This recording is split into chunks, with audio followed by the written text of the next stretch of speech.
Okay, so we're back. Conversations with Malik, and listen, we're talking, and we got my brother from Neighborhood Ventures in, and I know he was itching to get here in the interview. And so, how you doing, my brother? I'm okay. Yourself? Yeah, great. And listen, you can chime right in because I know there's some things we talked about, but you know you didn't get a chance to elaborate on activism and being an activist. What does activism mean to you?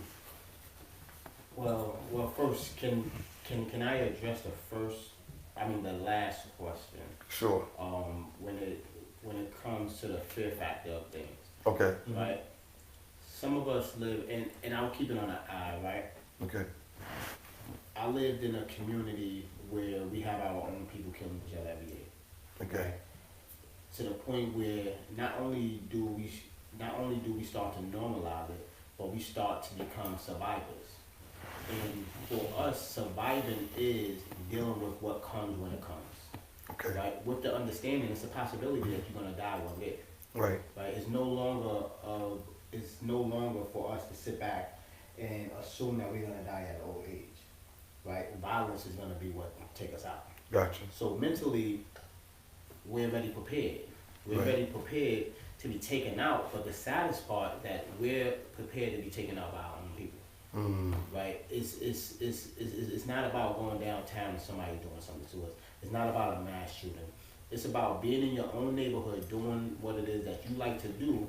That it's a possibility. It's a 90% chance that someone from your community is going to take you out. Right. So even when we talk about this situation with the brother Nipsey, it's sad that it's a normal thing, but it's even sadder that it's a brother that was doing positive things. Yes. Right? That went down that road, and when he finally changed his life and started focusing on the things that are impacting us as black and brown people, someone took his life. Someone took his life. And we always practice this saying that once you put that gun down, you bound to get shot. That is true. That's true. And that is true. And it's so sad. So when you say activism, right, what do it mean to me? It means putting everything you know on the line. Right? It's meaning sacrificing everything you know, abandoning everything you learned coming up in the so-called ghetto. Right? And paying attention to what you believe is going to move your people forward. At the end of the day, you focus on being legendary. Right? And you want the people that come behind you to be able to pick up where you left off and keep it moving forward. Right? So we do not plan on the same way a smart man, a smart woman understand that they're not going to be buried with them dollars that they make. Right. We know we're not going to be buried with what it is that we built. Gotcha. But we're going to be able to be buried and satisfied because we have people behind us that love us that's going to move the needle forward. That's deep, and that's powerful that you said that. You know, you talked about, you know, putting the guns down, and when you do that, you feel vulnerable. Because I remember when I began to make the transition from the streets, everything that I thought, the instincts that I picked up on, part of them helped me to build the life that I have now, especially from the entrepreneurial side. You know, I learned entrepreneurism on the street. Sure indeed. And the concept applies across the board. You make this amount of money, you put this amount aside, you use this to make more money, right? So the concept in dealing with people, learning how to deal with different personalities, you learn leadership skills. You know, I learned all of that on Guy Brewer. I mean, I just did. But also in making the transition, I began to feel naked because the things that I used to protect me, the false sense of aggression, the people who I hung around, weapons, those things became a part of my self-image, and it was really a stripping down of, wow, who am I without these things? And it was scary. I cried. Yeah. I was the teenager that I went to church with my mom strapped on a Sunday. Yeah. I mean, you know, family events, pool parties, barbecues. Yeah. I'm like, all right, put my joint over there at the, in case it was just, but it was real animal instinct. Looking back on it, yo, you walking around. I was really fearful. I wasn't tough. I was fearful. Yeah. And some of us don't live long enough to get a chance to have that. To go through the caterpillar to the butterfly, have that metamorphosis, to see that the things that I was using to protect myself, it was actually low self-esteem. It was fear. It was lack of self-worth. I was really a coward. I was really running from the responsibilities. And when I saw that, it floored me. It floored me. I went against everything I was taught at home. I wasn't raised like that. So all that started to come back to me. But so when I think about, in saying that, I'm thinking about the challenges. So before y'all came and guns down, life's up. I was thinking about all that. I said, wow, you gotta put your gun down. And just how powerful that is.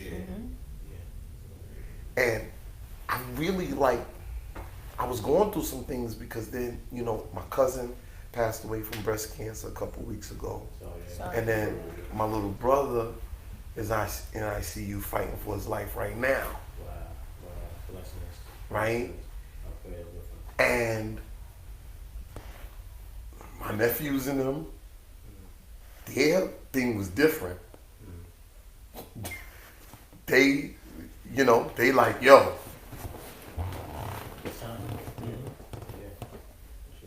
And I get it, right?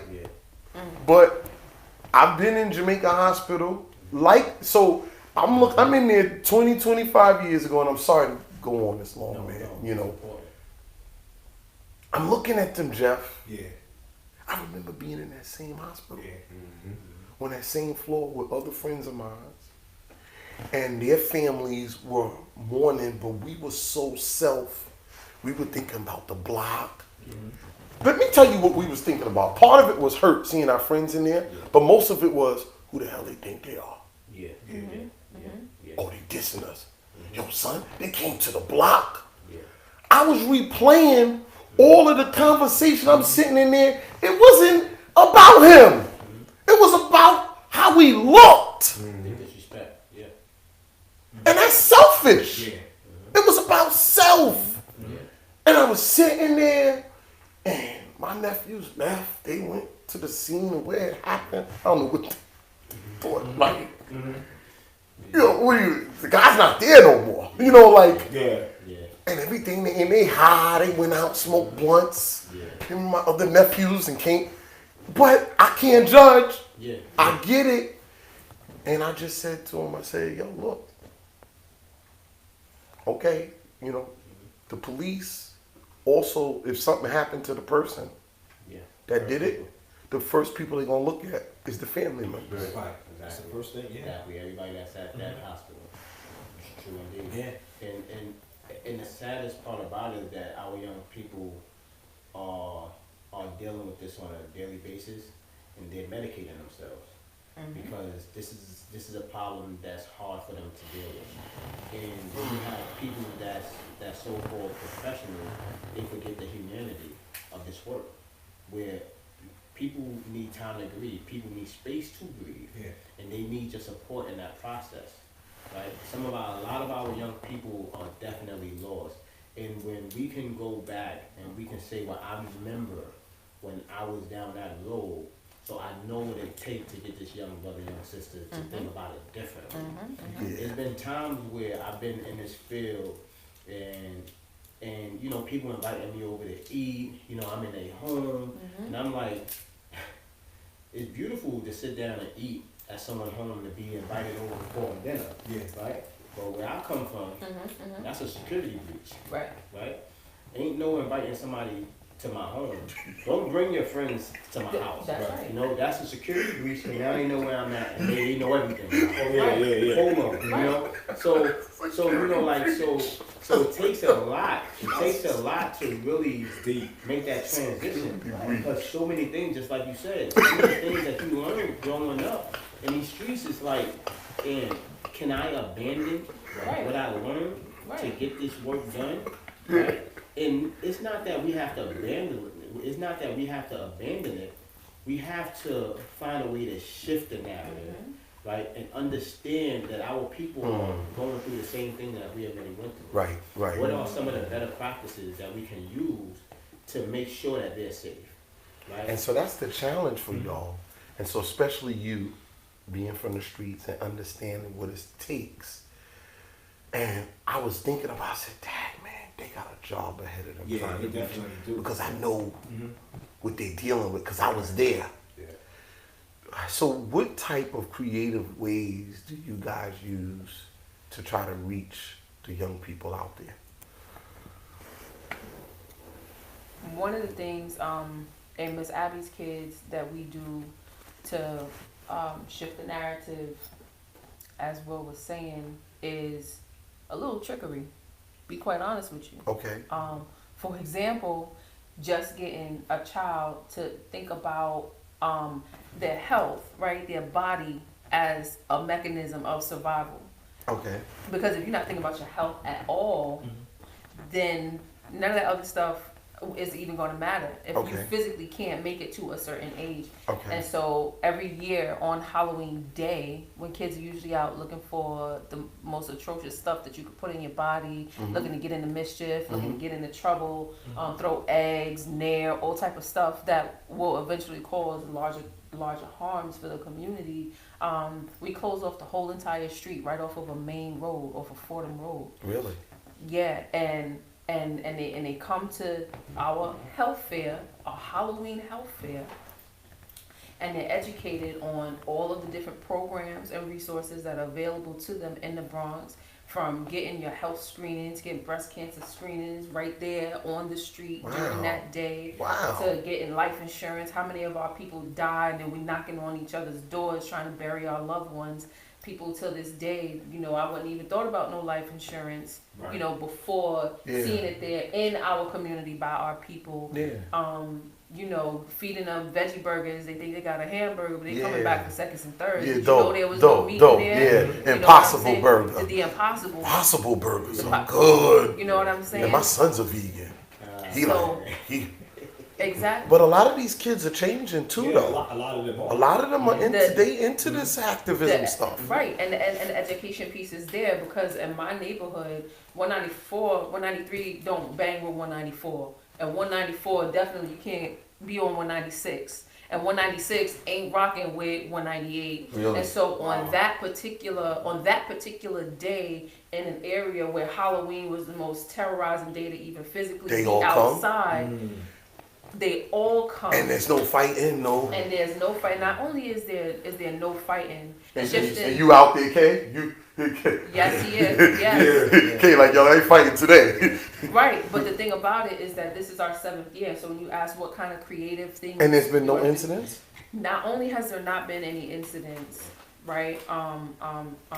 Thank God and the ancestors, right? Not only has there not been any incidents, but initially we got pushback from the 5-2. No, we don't have officers to staff your event. Here it is, right? We don't need officers to staff our event, and here's the reason why. Because everything is done in love and peace. So even when you're sharing word of mouth from neighborhood to neighborhood, from 194 to 193 to 198, now people come from Jersey, Connecticut, all over the place to be in this space where you poured love and energy and hope and light into. I know where I'm gonna be on Halloween. You have, and it's so real, because this year we had absolutely no police presence, to the extent that they came midway the event and sat at the end of the block, and we do a balloon release every year for folks that have died from cancer, battle cancer, and things of that nature. And the 2 officers, one black woman, one Latina woman, they looking down the street, and so I walk up to the car, and I'm like, "Hey, you guys okay? You want a veggie burger or something? Yeah, come join the... Is everything all right?" So the woman says, "Well, I didn't know that this was going on, and how are you doing this? And it's not on our blotter, and it's not in our calendar." Come on. Oh, but how the narrative gets flipped is that you educate them on how they make community feel when they're there, and that we're a self-regulating community, that when we put our processes in place, so if K is on one side, Will is on the other, we got about 5 other people that are the lookouts for the community. If it looked like something fitting to go down, we're pinging each other, handle the situation, and the situation will be resolved before anyone ever knew that a situation was coming. Now, you pull an officer in there, somebody finna be maced, finna be shot, dragged down on the stretcher, tased the hell out of you, electrocuted. Yeah. So after 6, exactly, electrocuted. Yeah, they tased this guy, man. He was I saw him on Merrick Boulevard. His arm was messed up because he got tased up. Yeah. Coming home from a club. Well, listen. Overly tased. Communities have to let even these institutions of destruction, mass destruction, know that we are capable and fully functionable to correct whatever ills is going on in our community, because it's the outside entities that brought we people of love and peace. Wow. All that other stuff was brought in. Yeah. It was brought in. Yeah, all the right. hatred and violence. So what things, real quick, I just want to know a couple of tools that his organization uses to kind of reach the young kids. Can I have to throw this in there? Right? Sure. And then you actually throw this in here. Because on our way here, right, and this is the normal Shanequa, right? She stopped for every brother and sister, whether she saw them smoking a cigarette and telling them, let me hold that cigarette real quick. They already know what she's gonna do with it. Like, she's gonna throw it out, right? So they're smiling and they're like, should I? Knowing what she's gonna do, but they're really like, should I give it to you? Then she got the other brothers that's playing ball on the court, like, hey, brother, baby, what's going on? I love you. Right. And we're doing this going 4 or 5 blocks. Right, knowing that we need to get here, but we're doing 4 or 5 blocks, and this is her norm. This is her norm. So the community understand where she's coming from. The community love her because she loved them, and she let them know if nobody told you they love you, I love you.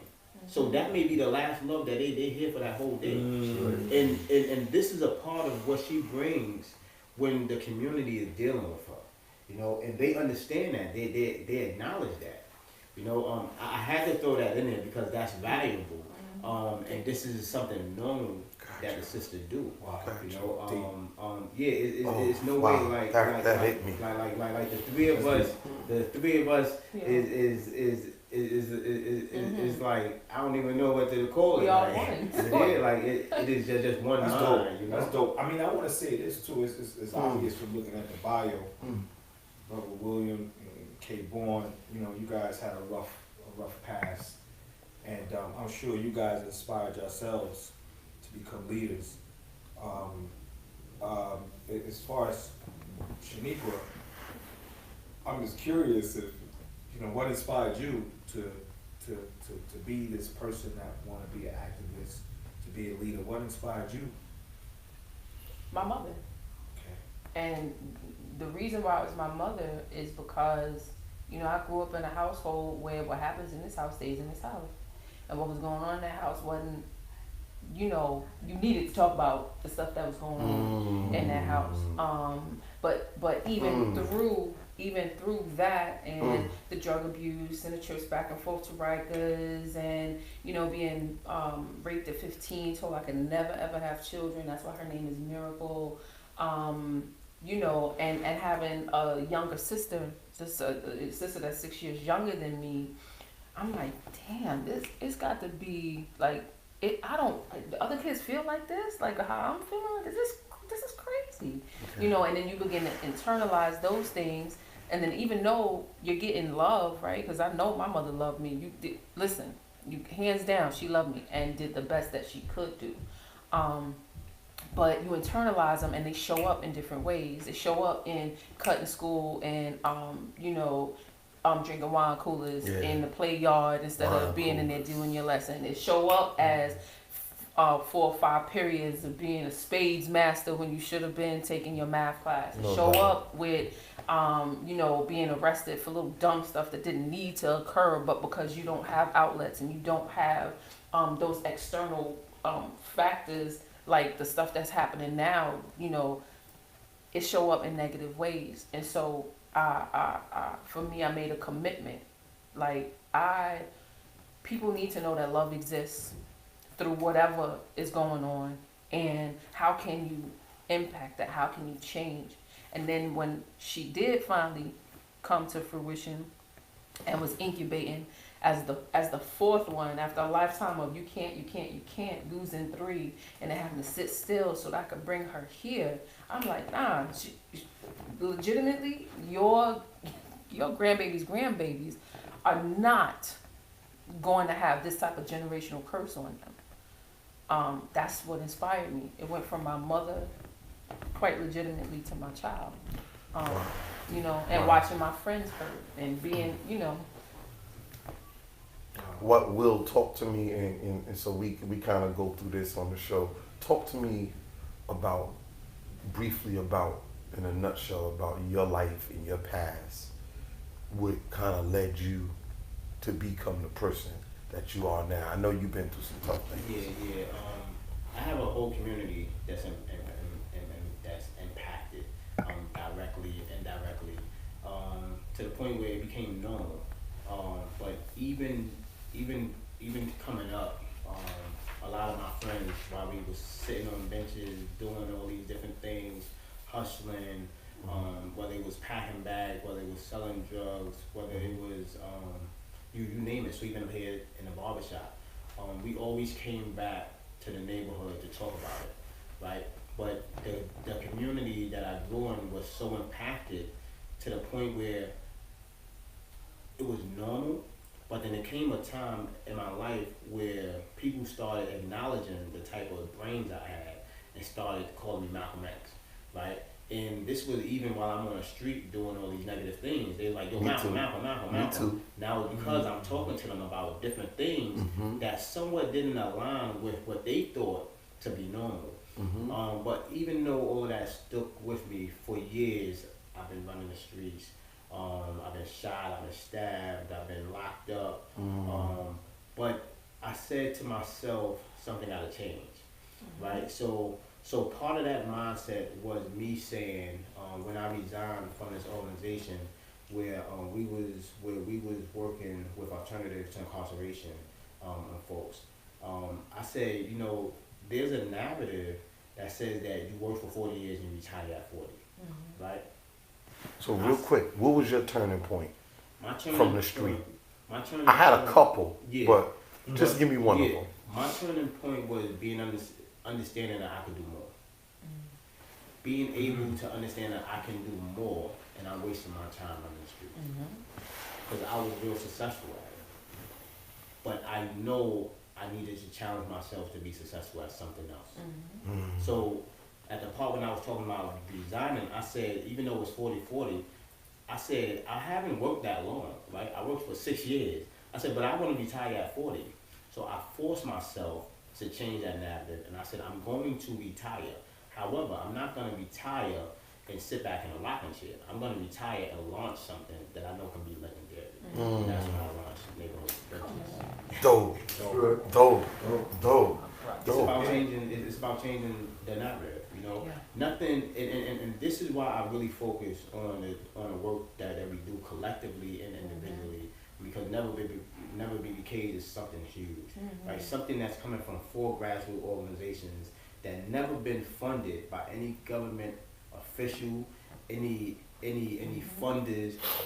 All the work that we have been doing, and they've been doing it longer than me. I've been doing it for going on 3 years, and everything came out of my pocket. I know everything came out of their pocket. Yeah, so I know what that's like. As a collective, to do this work, the community respect us, and we know if the community respect us, you have no choice but to respect us. That's right. You know, and we already been down that road, so we know our community know where we come from.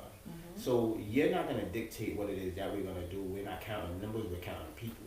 We're counting real lives, and we count the amount of love that we pour into communities, so people could acknowledge where we're trying to go. Right. Dope. That's an important piece. So listen, tell us about what y'all got coming up. Y'all each gonna take a turn to plug, give your social media stuff, People can find and then we're gonna bring K back to do the same, and then we're gonna wrap it up. Talk to me about what you got coming up. Okay, so we have April 11th, the launch an official fundraiser for Never Be Caged.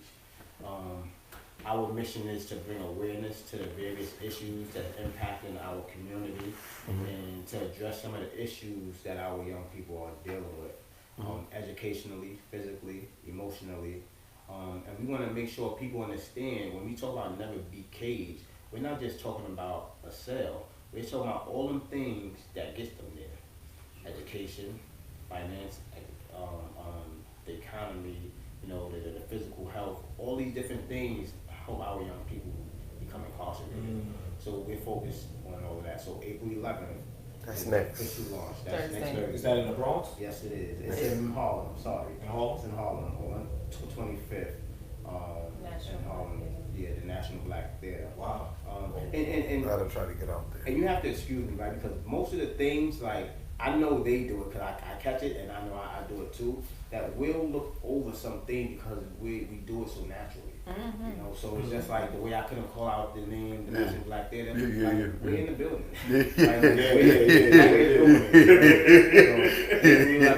April 11th, man. April 11th. Never Be Caged launching. Yeah. Yes, sir. You know, and you know what? That's why I love doing this, Yeah. because I get to meet new people. Yeah. And since we've been doing this for the past year, I've never been more busier. My wife be like, "So where you going to now? Who you talking to now? What event now?" I mean, we can't show up to everything, but you know, we try to show our faces Oh, Yeah. for the most definitely. part. Yeah. And this right here is dope. Yeah. Definitely. Well, just to add a little bit too, also. Then we gotta get Kate Yeah, back. absolutely. What Will was saying about the Yeah. launch and Never Be Caged, and ending mass incarceration through investment in the youth. You know, the other really special piece about Never Be Caged is that our 3 organizations are on the ground doing the service work. Right. And on the ground, Boots on the with ground. the people. Yeah. Never Be Caged is special because not only do we need to focus on the individual and community, but legislatively, if laws don't change and policies are not put in place to protect the result of that work and make pathways for young people to actually thrive and sustain, then our work becomes moot. And so Never Be Caged really anticipates on building out this statewide campaign, statewide platform to introduce policy change and legislative action, things that will go in as bills and Because that's where the real change because comes that's in. where at. the real change comes from. And when you got people making laws about folks that they have no idea about, that's how we wind up in conundrums when we got 25,000 people across New York State Mass locked in a cage. every day. incarceration, right? So that's why Never Be Caged is also that much more special, and also honoring the work of the people that have been doing it before us. And right? showing unity amongst And showing organizations, unity and that we amongst can work organizations. together, which Absolutely. gets tricky. And it's not about money. Right, Yeah, we ain't fighting for funding. right. We're not in competition. You're not in But most importantly, this is 3 grassroots organizations out of the Bronx, right? Right. And funding was never an issue for us when we was doing this work prior to even coming together. Gotcha. Right? So to be able to do this on a larger scale, it means a lot. Yeah. It means the world. Yeah.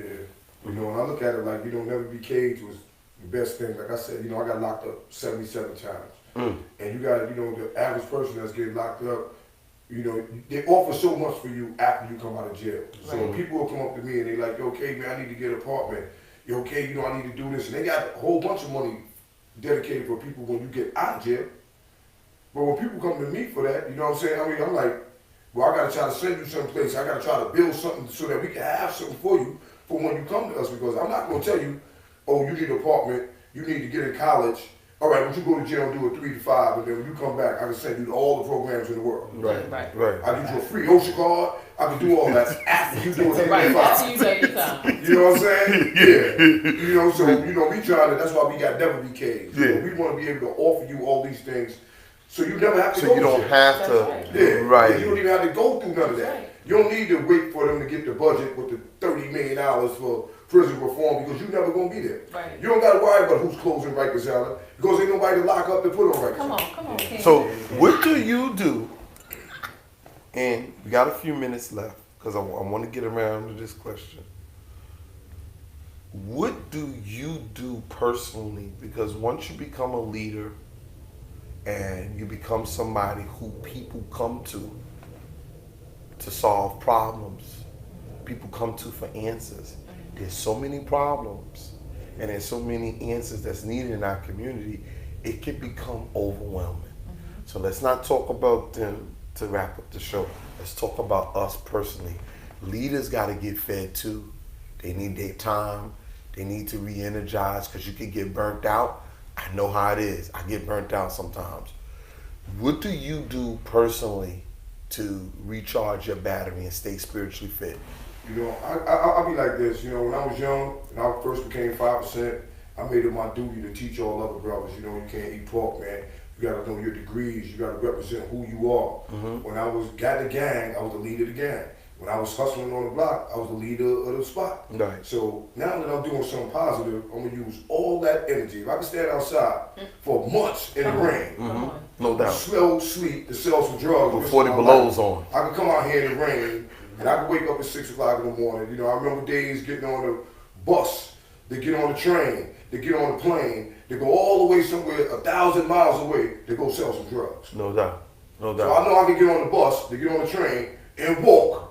To go somewhere to represent my people and represent a change, to represent something that so the kids can have. But after you do all of that, what do you do for you to be complete and whole? Because we give of ourselves. I make records, man. I made the joint raps New Generation. So that's your outlet. Up. Okay. And I got What's Peace, so I sit there and I make me some records, man, dealing on what's happening now, and that released me from a That lot. releases you. Yeah. What do you do? So for me, right, it's like I'm like a battery backwards, right? I did all my burnout when I was running the street. I would like to say my younger years, but my younger years wasn't too far behind me. Right? So I did all my burning out back then. Right. So now I have, from the time that I retired, and I'm gonna still call it retiring. I got you. From the time I retired till I leave this earth, I have all that space left to be able to relax my nerves and my mind because I know I'm doing the right thing. I make sure I don't put too much on myself because when I enter into a community, it's about teaching the community how to do for themselves. Good point. So I'm not going in there telling them that I have a Band-Aid. I'm not going in there telling them I have the answers. I'm going in there showing them how to critique what it is that they already know. Right. All of that energy they have to stand on the corner, all that energy they have to be successful with hustling, all that energy they have to rip a brother face and to leave a child behind, all that energy that you have, I want to show you how to craft that and make it your own, but utilizing it in a way to where it's going to help support somebody else coming behind you. Powerful. So I make sure I know I do not have all the answers. Gotcha. And I do not want to come in here and pretend I have all the Gotcha. answers. So Gotcha. meanwhile, I can give you 5% of my time, 5% of my ear, but I can give you 100% of my direction. Right? So this way I know at the end of the day, I could say, listen, Shanequa, listen, K-Bon, I want to walk. Gotcha. I want to walk. Gotcha. I want to be able to put all of that together Gotcha. and release that energy in the air as I'm walking home. Gotcha. So that's how I make sure And you that's stay my balanced. self-care. Gotcha. Powerful. What about you, God's sis? honest truth. Walking all the Yeah. What about you? I have to be taught to really take care of myself. Okay. And so some of the tools that I've used like over the last few years have been going for a 15-minute motorcycle ride. When you're on your bike, you literally cannot think of nothing else but the road and the cars and the humans and, maybe a mosquito in your tooth every now and then, right? So, meditating. Yes. For real. Things like that. Just deeply engaging in like intentional parenting of my daughter. Okay. That actually refills my cup. Gotcha. So those are just some of the things I do. Oh, sometimes I put my phone on silent. Yeah. I've had my phone on silent for about a day and a half now. Yeah. And so now I'm choosing, when to look at it and when to respond to everything instead of letting the energies pull at you all the time. A master Kashunda taught me that to be able to really, because we give, that's an intentional action. But people taking doesn't have to be. Gotcha. It doesn't have to be. So like even something simple as putting my phone on silent is refreshing. Even today I told my daughter, damn, oh God, let me, Yeah. I can't Yeah. believe my phone been on silent this long Yeah. because we always feel like we gotta respond. Yes. We gotta respond. Yes. The truth of the matter is that Yes. you don't always have to respond in every single minute. And if you actually did that, then you're constantly pouring from a cup. And are you the type of person that lets your gas run out, or do you put gas in when you're halfway full because you know that you at some point you're gonna run out? Like we, got to start filling our spiritual gas tanks at half and not get to eat. So those are some of the practices that I've been able to get into over the last few years that seem to be making a difference in how I can respond to things. And stay. I don't want to use the word balance. I don't really think that that's a thing, but all of that on top of homeschooling. all of that on top of homeschooling. And I wanted to end on that note because because often people like us, we give so much of ourselves, but I notice the giving has to come from a balanced place to have optimal results. Yeah. He talked about if I give you 5%, if I give you a healthy 5% that's balanced, that'll carry you a long way. And then I'm not always responsible for the results. I'm responsible for the effort. And guess what? I'm coming to help you, but guess what? I need you to also help yourself. Yeah. You gotta help you too. I'm gonna do this with you, right? And so that you don't have to come back to me for help. And if you'll be in a position where if I need you, I can come to you. And so I really wanted to talk about that because there's somebody that's gonna listen to the show. Sometimes as leaders, as people who give of ourselves, we get burnt out. I've seen it. Yeah. I've seen people of mine who they weren't able to talk about it publicly, but because I know them privately, they're like, yo, I'm a mess right now. I've been the past 3 years, I've been at every damn event, and with this council member and this and that and that and this, I didn't balance my checkbook. I'm in some debt. No, I'm serious, man. Yeah, that's we real. can get so caught up That's in real. everything and solving everybody else's problems, and then look up and be like, oh shoot, Oh snap! what's going on with Malik? So we need healthy leaders, and if there's anybody out there that's listening, hopefully people get back to me with the show. They're like, yo man, I heard that part. So maybe there's somebody right now who's giving a lot of themselves, and I would just say, have you taken some time out for you? And it's okay to say no. Yes. Yes, it is. I can't be there. That's right. Yes. I'll be there in spirit. I love you guys. Yes. Keep me informed. Yes. I'll be there next year. Yo, right? I'm You very- know, because it could cause relationship problems. Problems. We got kids. Yes. I'm running around saying anybody else's kids. Am I? So I wanted to say that. And listen, never be changes in the house. Change. April 11th, Harlem, National Black Theater. Never be caged. What time? 6 6 to 8. 6 to 8. Never be caged. Check them out. Dope organization. I'm gonna try to be there. If I can't be at that, You'll I'll be be there in at something spirit. else.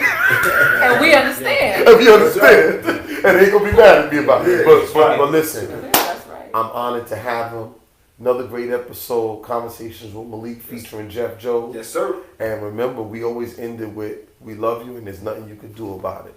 Peace. Peace. Yo, are you the K-Born?